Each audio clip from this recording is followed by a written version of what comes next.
Hello, everyone, and welcome to the next episode of the Crawley Town Supporters Alliance Simply Reds podcast. My name is Reuben, and I'm joined by Louie. You all right, Louie? Afternoon, Reuben. Yeah, I'm not too bad, thank you. How are you? Yes, I'm not too bad, thank you. I'm counting down the days now until Football Manager 2026 gets released. I think you're in luck. I think that is tomorrow. Yeah, I think the beta version gets released Yeah. tomorrow. So no doubt I'll be spending my time trying to take Crawley to the Premier League. Yeah, I think you've got to contend with. I mean, the question is Kabon Goshamanga a better striker on Football Manager than he is in real life? That is the Yeah. test. Yeah, If you can get him scoring 10 goals in a season, then you've done well. Yeah, I mean, I know the first thing I need to do be making some signings to Yeah, exactly. keep Crawley in the league, let alone to keep them and make them get promoted. But I mean, apart from football, it's been a fairly quiet week. I mean, yeah, we should probably just talk about the unavoidable, because that's what this podcast is about, and that is Crawley's match against Shrewsbury, depending on where you're from. We travelled to the Crowd Meadow Stadium in Shropshire, and yeah, I mean, it wasn't the best. Lost 1-0, No. had a player sent off. Only positive, we had more XG, but unfortunately, XG doesn't win you games. No, we've found that out the hard way this season because, again, yeah, we created some half opportunities, half chances. There were some openings. We scored a goal which I think probably wasn't offside. It's not one where I'm particularly. I think the Lions has had a shocker because it is like really marginal, and I think it's one of the most difficult ones where McKirdy's moving, where the player's moving one way, McKirdy's moving one way, defender's moving the other. So in the blink of an eye, it can look like he's a yard or two offside. But if you watch the highlights and you freeze it at the point at which Loft goes to shoot and it's blocked, McKirdy looks in line, and at worst, it's sort of he's fractionally, marginally offside. So that's frustrating because you go 1-0 up again away at the team bottom of the league or second bottom, and you kind of think the game, especially as we were in control, we played well for large parts of it. Never really looked threatened. When it was 11v11, you kind of feel like, I mean, Jojo was forced into one or two good saves, but generally we were doing okay. And you kind of feel like at 1-0 up, you get a bit of confidence. Goals change games, as we've seen this season, as we know all too well. So yeah, that's a frustrating one. What I was interested in, Reuben, your thoughts as a former top level referee, because I'm, and this is something that I'm genuinely unsure on. But Loft goes to shoot, the centre back basically tackles him, blocks the shot, deliberately plays the ball. I was under the impression that if the centre back or if the player deliberately plays the ball, McKirdy couldn't have been offside. But again, I don't know how that works necessarily. I don't know what the interpretation of the I rule knew you were going to be. ask me this question. So have you done your research? Yes, I have. So a player is in an offside position. You've got the FA website open, everyone. Receiving the ball from the opponent who deliberately plays the ball. So basically, because the opponent didn't deliberately play the ball. But he kind of. That's the thing. How do you define it? Because he goes to block. He goes to tackle Ryan Loft. Yeah, I suppose it's a tough one. I mean, if you interpret it literally, the defender has deliberately gone to block the shot or tackle Loft, and it's one of the ones I don't. Yeah, it's an interesting one where I think the wording's probably not that great. But I'm not too aggrieved by the decision. It probably was onside, but it's not one of those where I think it's like the worst decision in the world. The other big.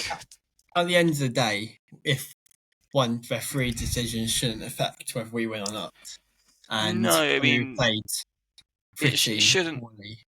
It shouldn't, but it does. You know, like referees, those decisions do have a huge influence because you go in half time 1-0 up. Away at a side who are also pretty poor, low on confidence, it does make a huge impact. You are right in the sense that we in that sort of game against that sort of opponent, we should have been good enough to kind of overcome one decision going against us. But I think football's such fine margins that it's one of the it's a similar thing to the shots that we had cleared off the line against Walsall, for example. Not a referee decision, but it's fine margins. If one of those goes in, we possibly go on to win the game. So it's McKirdy seemed to think he wasn't offside, but that's not necessarily the best, most kind of neutral view on that. But you know what? I think you can tell a lot from players' reactions, and actually, rewatching it on YouTube just now, people weren't kicking up a fuss that much. No, but that's what I think. It's one of those. It looks like it could be offside because he's going in the opposite direction to the defenders. McKirdy didn't seem too upset by it at the time, but no, I was looking at it, I think when I looked at it, I've only looked at it once a few days ago, but when I looked at it, I did think, no, I don't think that's offside. But again, the other big talking point was obviously, again, involved Harry McKirdy and a second yellow card. And the highlights don't really do a great job of showing what actually happened. You kind of see him sort of, he reckons he slipped. McKirdy's come out and said, I slipped. Don't know if he did. But it's, apparently the referee, the match assessor or the refereeing assessor from the FA or from PGMOL, whoever they're from, apologised afterwards and said it shouldn't have been a yellow card. I don't think what people think they said that matters. It's a lot of hearsay. But if we just take a look, that's from Scott himself. So I don't know if Scott's making up. Yeah, that's what Scott said in his post match. Basically, the assessor said to him, that shouldn't have been a second yellow. So if we kind of take a look from the game from the very start, then we made one substitution change from our previous 1-1 game against Walsall, with Scott Malone coming out of the starting 11, or coming out of the 17 on the pitch, including subs, with Harry Forster playing instead. So kind of Harry moving to the wing, then bringing in Harry McKirdy kind of more centrally.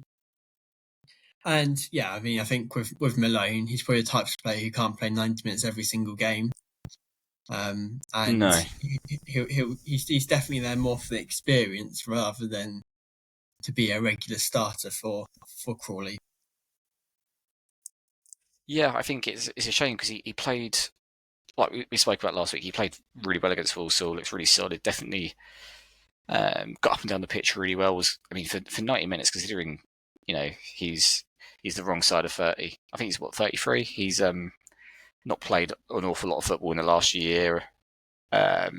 Did really, really well to get through that game and put in a good performance. And even I think the last kick of the game was him bursting into the area to glance a header wide. So it kind of shows the effort levels he was putting in. Shame that he couldn't be involved at Shrewsbury, because I think it would have made a difference. I think not only is the experience, and I do always think experience is a tiny bit overrated, but his actual quality and his defensive ability probably means that we missed him a lot at Shrewsbury. It's a game that we could have done with him playing in. So a real shame for him to miss out. Hopefully he's back for the Bristol Rovers game. And I suppose a good thing is that Danny Cashman was able to come back into the squad for the first time in about 4 or 5 weeks. I think he came on at half time for Forster. Came on in the 66th minute. Sorry, 66. Yeah. That would have been just after the red card as well, wouldn't it? So, kind of a difficult situation for him to be thrown into. But I think he's someone who we've probably missed in terms of creativity over recent weeks. We created a lot against Walsall, to be fair. We were good then, but at times where you just need a little bit of magic, or you get into the final third, and we've spoken about how we've lacked a little bit of quality. I think someone like Danny Cashman, who wants to get on the ball and just take players on and make things happen, or get a shot off, get a pass off, get a cross in. We have missed that. Because really, you've got Dion Pereira on one side, if you look at his numbers, he's up there in League Two, not just within our squad, but the whole of League Two. He's up there for creating chances, and it's almost like everything has to go through him. Every chance we create almost has to go through our right hand side. So having that threat on the left of Cashman being able to create something out of nothing is probably going to make us a more of a threat going forward, hopefully, and more consistently creating better chances. Of course, the other question is how do you fit Malone in if you want to start him and Cashman, and so do you see Cashman playing more out wide, or do you think he plays more almost as a replacement for McKirdy? Well, I mean, McKirdy's probably suspended for one game. I would like to see Cashman playing off a striker because I think it'd be really interesting, and I think that's more of his natural position. But if you look at Cashman, you look at when he has played for us this season, it's very clear that he was brought in as a Jeremy Kelly replacement. Similar styles of player, technically, likes to, and what he's being asked to do, pick the ball up, come inside, draw players in, beat them with a pass, or get past them somehow. He's very clearly been asked to do that Jeremy Kelly role on the left, at left back. Whether he's got the tactical kind of nous and the defensive capabilities to do it, I think probably get punished against certain teams. But to be fair, I'll go back to the MK Dons game a couple of months ago where it was his first start for us, and he played really well. Could have scored, looked really comfortable building out from the back. I think that's something that we've possibly struggled with at times where we've been pressed. We haven't had someone who, like Jeremy Kelly, can just get on the ball, beat a player, get a pass off, get us going up the pitch. So if he's back to some sort of fitness now and he could start and play 60, 70 minutes on the Saturday, for example, then that's probably really big for us because I think that will give us an ability to get a real foothold in the game and get out the pitch. Obviously, you've got Adeyemo to come back as well, who's played well on both sides this season. Where he's played on the right or the left, he looks a threat. So when we've got our wide options are good, it's just that we can't keep them fit consistently. And it's not a surprise if you look at Forster's injury record, you look at Adeyemo's injury record. Cashman's had his injury problems this season. And Piera as well, he was out for a little bit towards the start. Yeah, he obviously missed the start of the season, but I think he's played practically every game since. His availability has been pretty good recently. So the options we've got are pretty good, but it's just keeping them fit and getting them on the pitch consistently, which has been a problem. And that's why I do feel for Scott, because obviously he's coming under a little bit of pressure now after that Shrewsbury game. I think a lot of people thought we'll get 3 points and then that will get us going again. And obviously it didn't turn out that way. Another set-piece goal, which I'll come on to, but yeah, I think the fact that we've not... It's difficult to win games if you can't score goals. And that sounds really, really simple, but if you look at our forward options, only McKirdy looks like a consistent threat. And even his finishing is quite inconsistent. Just touching on McKirdy, he's got the third highest XG in the league, 6.3. And that is just below Kabaya for Grimsby and Michael Cheek for Bromley. And so it shows that he's having the opportunities. Yeah. It's just about putting the ball into the back of the net. Yeah, obviously the caveat is that 3 of those would, quite a bit of that would have come from penalties. But yeah, he's getting the opportunities. He's a constant threat. He's always running in behind. He's always getting into good positions. The goals will hopefully come for him if he can be more consistent with his finishing. Which, if you look at his season for Swindon a few years ago, he can finish. He can score goals. I wonder if, part of it is he's not got... I don't think he's got much quality up top to work with. And that's the thing, everything goes through him. Ryan Loft, not necessarily a huge goal threat, although he has obviously scored against Walsall for us. Shamanga, just, his work rate's good, but lacks a little bit of sharpness. I think he's just he feels a touch slow for League Two, which is every time the ball's near him, you feel like he's just half a second behind the game, which is massive in terms of getting shots away and getting onto the end of crosses or what have you. So there's a lack of quality up front, which we've gone over to death already this season. It's not going to change for a while, it feels like. And the other issue for Scott has been the fact that the quality out wide has been there, but it's difficult getting the right players on the pitch at the right time because they've been injured or unavailable for whatever reason. So I feel for Scott. He's coming under a bit of pressure, and I don't think he should be. So I'm going to play devil's advocate then. Go on. So on your Twitter after the game on Shrewsbury, you're saying that Scott should be starting up some other players over the players that we've had on the pitch. Yeah. So I suppose at what point does that then come down to Scott? And and also worth caveating, when we say Scott, we mean Scott Lindsey, not Carl Scott. Yeah. He is not to blame for, well, no, he's not in charge of team selection, is he? Obviously that does, I don't think Scott's doing a bad job.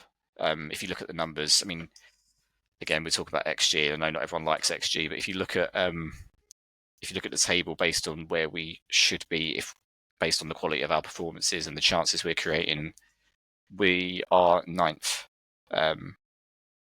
So we're a million miles away from where we could be. And I know football isn't played on Excel spreadsheets, but the numbers do reflect, the numbers tell a story. They do reflect the quality of some of our performances this season, which have been good. We've put in good performances this season. We've had very good halves of football where we haven't taken advantage and we've been punished, which is obviously the reality of football. And you look at some of the goals we conceded. We conceded from set pieces. We conceded a couple of wonder goals. Things haven't necessarily gone our way, which is why I feel for Scott and why I don't think, he must be tearing his hair out, because he's probably looking at this thinking, well, there's not much we're doing wrong, and I think the way I like to put it is between the boxes, we're doing we're good, we're a decent side, we're creating chances, we're getting up the pitch well. It's just we're creating more chances than we're giving up, which is always a sign of a decent side. But it's the quality in the boxes. We're making silly mistakes. We're conceding goals we shouldn't be. We're not taking our chances when they come, and that's all part of football. And I think to me that doesn't reflect on the manager. It's not the manager's fault that, for example, we had 2 shots cleared off the line against Walsall just after they equalised. It's not the manager's fault that Ryan Loft missed 3 gilt-edged chances against Barrow to equalise for us. But it is his fault that they're playing, if that makes sense. And he can only work with what he's got. We don't know what the recruitment process was exactly entailed during the summer, but it's clear that the quality of the options that we've got up front aren't there.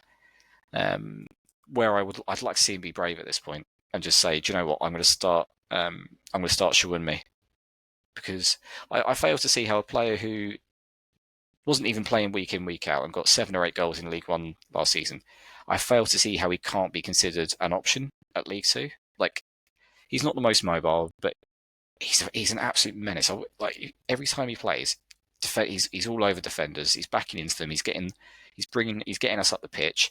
He's a good finisher. We've seen that last season. He scored a really good range of goals from outside the area, to poachers finishes. Left foot, right foot. He scored goals. He scored goals in a pretty poor team, and wasn't even playing week in, week out. He's got to be considered an option at this point, obviously. And I think this is probably where the frustration does lie with Scott, because it does seem like he has his favourites, or there's certain players that he just doesn't trust. He's relying on certain players that keep letting him down, and I think that's where my frustration is. But in terms of the way we're set up tactically and the way we're playing, it's really disheartening that we're not getting the rewards for probably where we should be if you look at the season as a whole. And it sounds weird, because I think everyone's mood is a little bit low. Everyone's quite frustrated. But yeah, so I was just looking. There's only so much you can do with the quality of player that we've got, I think. Whether that's down to Scott. And he's now got a lower win percentage of games than Rob Elliott. And the last manager who had a lower percentage than what Scott's got at the moment, 15%, was Kevin Betsy, who had 8%. So that's just for this season, I'm assuming. That's just for this season, yeah. I was about to say, wouldn't have included last season. No. Was also quite a bit better. And so I suppose the question is, how long can this go on for? Yeah, and I think, because at the end of the day, results are the only thing that matter. Yeah, and that's where I get concerned, because seeing suggestions the other day that Scott's been given until the middle of November, which is effectively 4 or 5 games, including our cup game at Boreham Wood. So not exactly a lot of time to turn it over. And that to me, I hope it doesn't come to this, but that to me reeks of the Khalili brothers not knowing quite what they're doing on the football side of things, because you bring in, and this obviously is all hypothetical because Scott could turn it around. We hopefully will never have to talk about him being given the boot, but you give a manager a 3-year contract, which is a bit unusual at this level anyway. You give him the transfer window. You basically he's the one rubber stamping the transfers. It's very much his squad. You then sack the sporting director less than 2 months after the transfer window closes, basically admitting that the recruitment wasn't good enough. And then you don't give the manager a chance to work with an improved squad with players that you might be able to get in January. It doesn't speak to me like a particularly well thought out plan, and doesn't speak to me of people that have a grasp on the football side of things. And I'd love, and their rationale would obviously be the league position, which is all that matters. But I also, there's a question of, well, who do you bring in?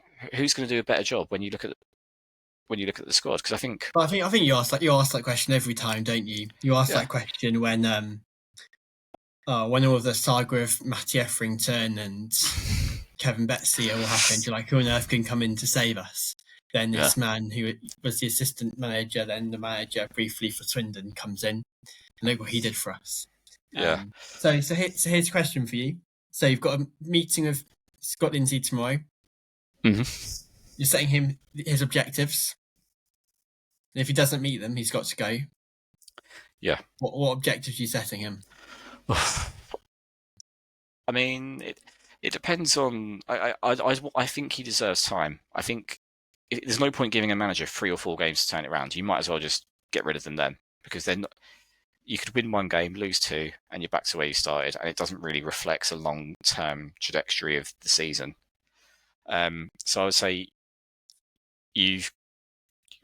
keep us in touch with safety, and we'll give you January to get some more firepower in. I mean, obviously, if we are at the end of November, we're 8-9 points adrift, then you might have to look at it and go, yeah, okay, this just isn't working. But I think right now, all it takes is a couple of good results, and we are, we're back on. We're back above the dotted line, so to speak. Like we could win on Saturday, and we'd be possibly up to 21st, which obviously still isn't great, but all it takes is a couple of wins, and we're looking like we could be 19th, 18th in a couple of weeks' time. I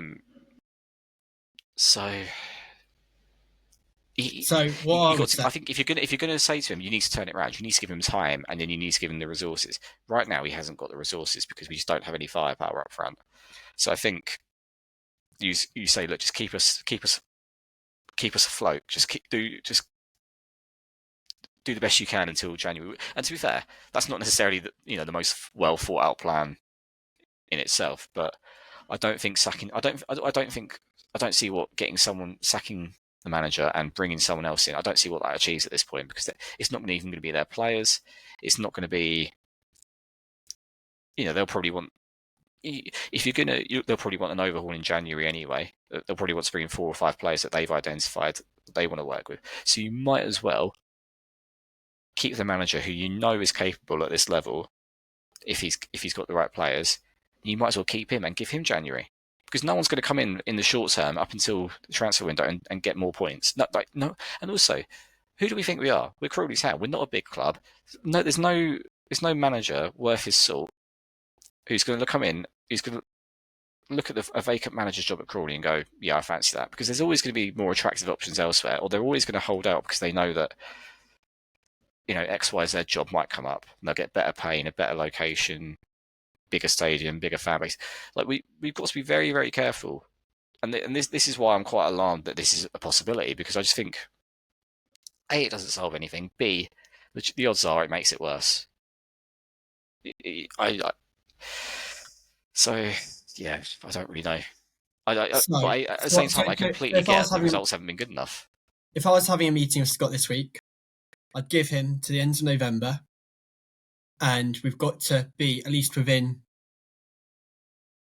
3 or 6 points from safety. I say so. I think by giving November then gives time to get somebody new in, to be able to then evaluate the squad over a busy Christmas period, and then in January look to reassess. Yeah. I think probably becomes a point in, say, if you say you haven't sacked him by towards the end of December, there's no point sacking him until February, March time. Because there's no point sacking a manager midway through a transfer window when you're looking at improving the squad. I think FA Cup, don't care about FA Cup anymore.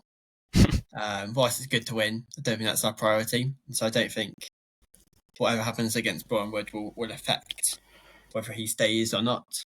And of course, this isn't a conversation people want to be having, because people want to like Scott a lot.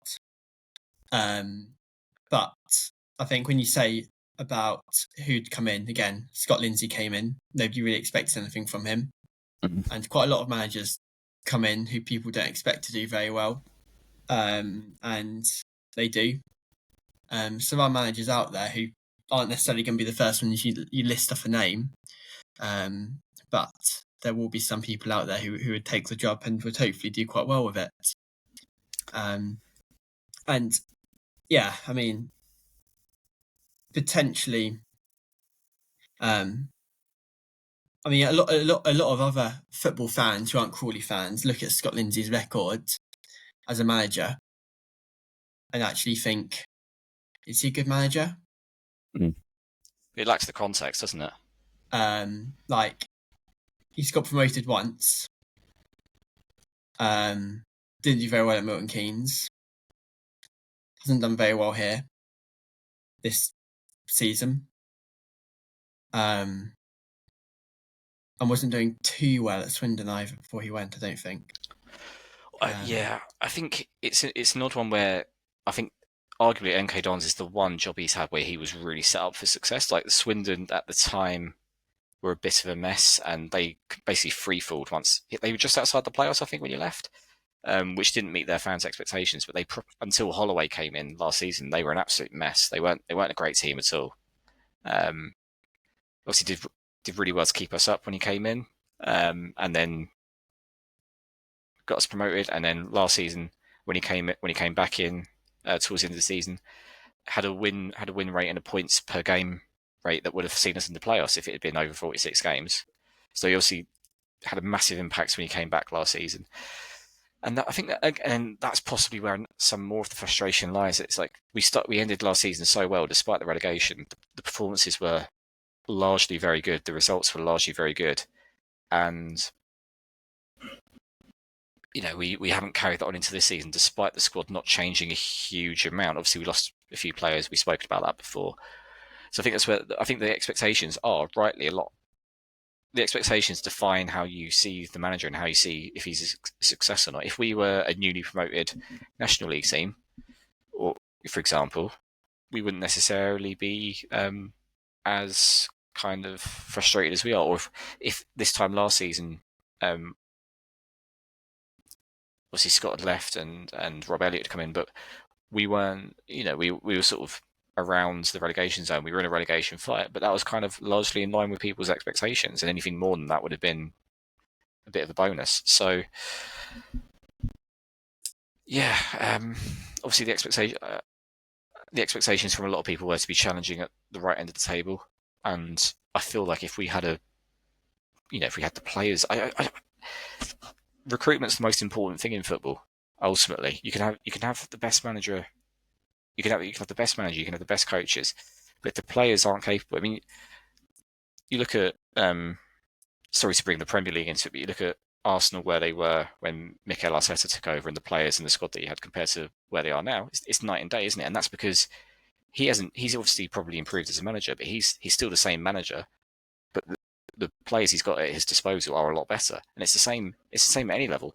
If you give us, and I think I said this to someone the other day, if you put Danilo Orsi and Clara Lolos in this Crawley team, I guarantee you we are 9-10 points better off. And the tactics won't have changed, the manager wouldn't have changed, the style of play wouldn't have changed, but the execution of it would. And again, part of that is to do with the recruitment, which obviously Scott was heavily involved in, and that bears some responsibility for. But it doesn't mean that someone else would do a better job. It doesn't mean that someone else would come in and suddenly make these players, more composed in front of goal, or more dynamic, or wouldn't stop. It wouldn't cut out silly mistakes at the back, or necessarily stop us conceding from set pieces. So I don't know what the answer is, because this can't carry on. But I don't see how. And I think that's part of the issue, because if it was, say, Rob Elliott in charge right now, people would be calling for his head. And I think Scott was the perfect appointment last season, definitely, in the relegation zone, kind of boosting fans, morale, because that's what I think got us as close as we did, was the atmosphere around the club. However, from a long-term perspective, whether he was the right appointment, I don't know. And I love Scott. He's a great guy. And yeah, I just don't know how suitable he was for an appointment. I mean, I never think it's good for former players, managers to come back, because 9 times out of the 10, it doesn't actually work out. And what was a great relationship between everyone turns out to not be a great relationship by the end of it. Yeah, I mean, so I hope if the worst comes to worst and Scott does leave, that we remember him for the joys that he gave us that promotion season, rather than I think he would be. Season. I think he would be. I think he'd have to do a lot more than just to get a few poor results to. Because I think, say he did leave, even when he left this time a year ago, people and I think arguably leaving a club in the middle of the season is probably a worse way to leave than getting sacked. But people will always have fond memories of him keeping us up and the relationship he forged with the fans, and then taking us up. I mean, he gave a lot of us the best day of our footballing lives, and that will, that takes a lot. Once the dust settles, that takes a lot to kind of overwrite that with a few poor performances or a poor spell that ends in you losing your job. But ultimately, you talk about the long term. From a long term perspective, if you're giving a manager a 3-year contract, presumably you have some sort of plan that supports him throughout the duration of that contract to get the club back into League One, to get us challenging, or at least challenging at the top end of League Two. So if you've got a plan, then surely you've got to try and stick to it. And whether that will involve it should involve recruitment, it should involve anything that's needed on the pitch in terms of staff, coaching personnel, whoever. And so if you're going to tear that up 2-3 months into the season, that says to me you didn't have a lot of faith in the plan in the first place. And why should the fans have faith in what you're going to do going forward? I suppose when we were in League One, we had the buffer of League Two. Yeah. Whereas here, we don't have a buffer. And once we go into non-league, we're going to be stuck in non-league. Yeah, that is completely true. Like, Crawley Town getting relegated from League One, we spoke about last season. It isn't a disgrace in and of itself. It's obviously horrible, but we're back in League Two, probably where our natural habitat at this point. Going back to non-league, it would be a disaster, and I think that's possibly where people are. If this was League One, for example, if we were in League One and we'd had this start to the season, but we were still only a couple of points off the drop, I don't think people would be like, no one would be panicking. There wouldn't even be any questions being asked about Scott at this stage. But that league, I mean, it's such a tough one, and I in a way, I don't envy having the owners having to make that decision if it comes to it. But hopefully it doesn't, because there's still a lot of football to be played. And we're talking like we're almost talking like he's about to get sacked. And truthfully, that could be that could just hopefully it doesn't come to that. And But I think But yeah, I mean, it's obviously a conversation that's quite in a lot of people's minds. yeah. I mean, I think if next Monday, for example, we were scrolling through Twitter, X, Facebook, whatever you want to choose for your social media, and you saw club statement, I don't think that many people would be completely shocked.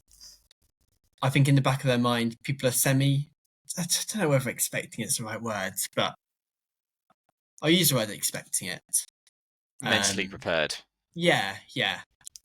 I think I'm kind of braced for it. But even if we lost on Saturday, there's not much unless we lost the next 4 or 5 games and yeah, it would take I think it would take quite a bit for me to be convinced that it's the right decision for all the reasons that we just spoke about. But again, yeah, that's the thing. If we win a couple of games and then lose, say we win our next 2 league games, which are both at home, I believe, which is possibly a good thing, because I think our home performances probably been a little bit stronger than our away performances. And then we lose a couple. So we win the next 2, and then we lose a couple. Like I think we go to Gillingham, which obviously had quite a strong start to the season. Say we lost that. Like, just then what? Like what? If you say to a manager you've got the next 4 or 5 games to turn it around, what does that actually mean? Does that mean 6 points? Does it mean 9 points? Does it mean win every game? Like, it's just one of those where I think it shows that you're probably not entirely in control of the situation as owners. Yeah, hopefully it doesn't come to that. Like, say we get 7 points from the next 4 games. That's decent. That's a decent return. You wouldn't. Yeah. There's not a single person that would think, okay, well, we're in bad form. We need to sack him. So before we touch on the Bristol Rovers game, for those that are CTSA members, an email came out just earlier this week, following a meeting that I had with Tom Allman, the CEO of Crawley Town Football Club. A number of things were discussed, including Tobias Phoenix. So the club is currently considering how best to fill the role of that Tobias played, and will provide continued support to Scott Lindsey and his team. And Crawley Town reiterate their full backing for Scott and the players and their commitment to supporting them in every possible way. Work is also ongoing to confirm a date to the upcoming fans forum, ensuring that all key stakeholders can attend. In the meantime, the club is recording a Q&A session. And the club finally is also working closely with the Football Supporters Association to strengthen how it listens and acts on feedback from fans following EFL best practice. So if you aren't a CTSA member, sign up on our website, which is www.ctfcsa.co.uk. You'll be able to sign up for free. You'll be able to get newsletters. And at the moment, newsletters are like buses. You wait ages for one, then 2 come along at once. So it's actually astonishing how often that's true, by the way. I know. Do check if you are a member and you haven't received it. Do check your spam or junk folder, because that's where mine ended up. Obviously, it is my my email just decided I wasn't going to read Reuben's lovely newsletter. Don't blame them. Don't blame them. It's but yeah, it's interesting that the FSA bit, because that's something that we've heard before, and it's just one of those where talk is cheap, and it'd be good to see some actions, some actual actions come out of their discussions with the FSA. But what is encouraging is that they are talking to the FSA themselves, which I think is very proactive and deserves some credit. So yeah, that gives me some optimism, that because I think as a fan, all you want is to feel close to your club, feel like you're listened to, and feel like you are being represented on and off the pitch in the way that you want to be, if that makes sense. And so having close relations with the fans, whether that's for just match day experience or ticket prices, everything and then anything in between, I think that's super important. So it's really encouraging to hear that the club are talking to the FSA themselves. Yeah, 100%. So before we shut up shop for the podcast, we can quickly touch on our game against Bristol Rovers, the classic cup game that we tend to be playing them. And thank God it's a league fixture. Yeah, we've played them according to FootMob. Is it 9 times? I want to say 9 times. No, it is 15 times. Bloody hell, yeah, feels since like 2011. And that doesn't include like replays that were cancelled, because there were a couple of them. Was it? Yeah, because I remember that game. It was an FA Cup replay. I think it's halfway through the first or the second Was it half. John Gregory manager? Yeah, John Gregory's manager. It was his first game in charge. Bristol Rovers away. I think we drew 1-1 in the cup, and then obviously it went back to our place. Replay got abandoned halfway through, and I think they won the Yeah, they did. the replay. Yeah. We obviously So I played think in when the they League did Cup. the FA Cup, when they did the FA Cup draw, it was like Crawley Town or Bristol Rovers or Yeah. whatever team we were then supposed to be playing against, like Man United or someone like that. Oh, yeah. So Bristol Rovers are currently 16th. They've lost their last 3 games. So on the 18th of October, they lost 4-1 to Tranmere, lost 4-0 to the team up in Buckinghamshire, MK Dons, lost 2-1 on the 4th of October to Walsall. They've scored 14, conceded 21 compared to our 10 and 22. Their highest goal scorer in League 2 of 4 goals, so same as McKirdy, is Kavanyan. Probably butchered his surname. The referee is a Richard Ely. And yeah, I mean, what's your predictions for this game? Is it a must-win? I think it is a must-win because you really do risk being cut adrift, and obviously something has to stop the rot. You kind of felt like the Walsall game would be a performance where we kicks on from. But I'm pretty optimistic. Like you said, they've lost the last 3, and after a good start to the season, I think they were in 7th at one point. They have kind of collapsed a little bit. So it's two sides who are not in a particularly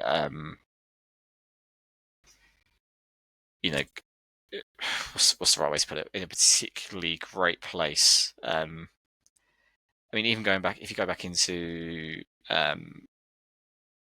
September, they lost at Newport, who I think are a really poor side at the start of September. Won a couple of their games in September, but yeah, they've lost the last 3. I don't think Walsall are a particularly great side, so that would be quite an alarming result to lose there. I know Walsall are up there, but I think if you look at their performances, their league position flatters them slightly, and losing at home, losing 2 games back to back at home, conceding 4 goals in both games, maybe even we'll score against them. That kind of gives me some encouragement that we'll get some joy against them, because again, losing Tranmere, again, not particularly good side, and I think that's a couple of big red flags in their last few results. I mean, losing to MK Dons isn't a disgrace, because MK Dons look like they've really clicked into gear, but 2 really poor performances at home. I mean, from their perspective, they'll be thinking, right, we've had 2 or 3 shocking results. Where better to go than to a Crawley side that's only won 2 games all season, that can't hit a barn door. So yeah, slightly.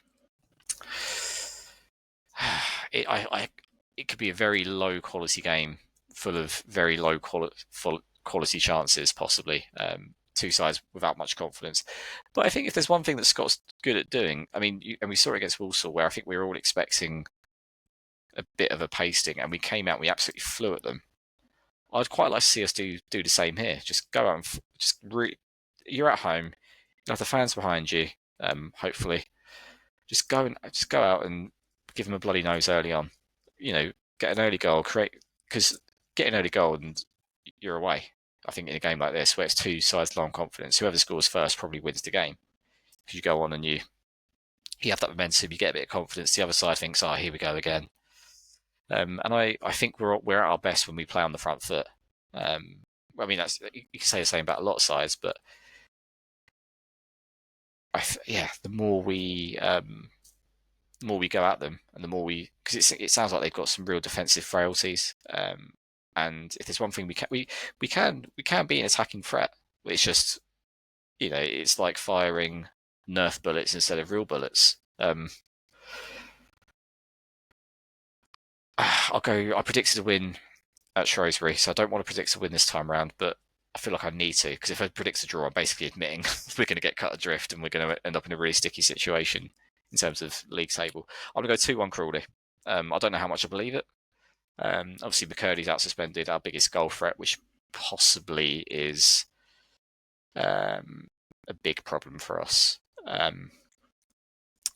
So, I mean, and I'd like to see, it won't happen, but I would like to see Shawumi get a game, because I feel like he occupies defenders so well. He can finish chances. That's the thing. We lack a finisher. We lack someone who's just going to get in the box and just get on the end of things. And he can do that. We've seen it. He can score goals. I'd like to see Dixon get a start. He's kind of not really been used much recently. Do you see Dixon as a replacement for McKirdy? I think he kind of has to be, because he's probably the only other player in the squad who's got the pace and the ball carrying and will run in behind. He's probably the only other player who we've got who will do that side of things.